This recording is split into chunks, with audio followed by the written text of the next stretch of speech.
Hello, good morning. Last কদিন ধরে I think last 7 দিন ধরে তোমাদের সাথে মানে সকালে ঘুম থেকে উঠে ব্রেকফাস্ট করতে করতে অফিস যাওয়ার আগে তোমাদের সাথে কথা বলার আর না আমার অভ্যেসের মধ্যে পড়ে গেছে।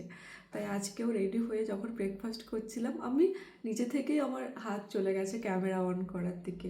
এত ঠান্ডা পড়েছে কাল থেকে, এত ঠান্ডা পড়েছে আমার মনে হয় এই শীতের ফার্স্ট সোয়েটার আমি কালকেই পরে 2 বছর ধরে দেখছি অ্যাজ কম্পেয়ার টু কলকাতা এখানে প্রচণ্ড পরিমাণে ঠান্ডা পড়ে, পাশেই যেহেতু গঙ্গাটা আছে। আর তাছাড়া কাল রাত থেকে এত ঠান্ডা পড়েছে যে উইদাউট সোয়েটার আর মানে পারা যাচ্ছে না। তো কালকে রাতে না একটু পড়তে পড়তে আমার ঘুমোতে এই 3টে 3:30 বেজে গেছে। তাই আজকে উঠতেও অনেকটা লেট হয়ে গেছে, তাই জন্য আমার চোখ মুখগুলো এখনও ফোলা আছে।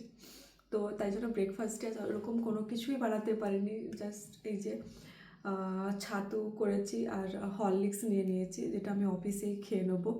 আর এই ঠান্ডাতে সকালবেলা ঘুম থেকে ওঠাটাও খুব চাপের মনে হচ্ছে। আমি এমনিতেও খুব একটা মর্নিং পার্সন নই, আমি দেরি করে ঘুম থেকে উঠি এই 7টা 7:30 8টা, মানে এই টাইমটাই আমি ঘুম থেকে উঠতে পারি। আমাকে রাতের বেলা যদি আমি 4টের সময়ও ঘুমোই তাহলেও 7:30 8টার মধ্যে উঠে পড়ি, কিন্তু রাতের বেলা যদি আমি 10টার সময়ও ঘুমোই তাও কিন্তু আমি ভোরবেলা উঠতে পারি না, যদি না ওরকম কোনো ইম্পর্টেন্স কোনো কাজ থাকে।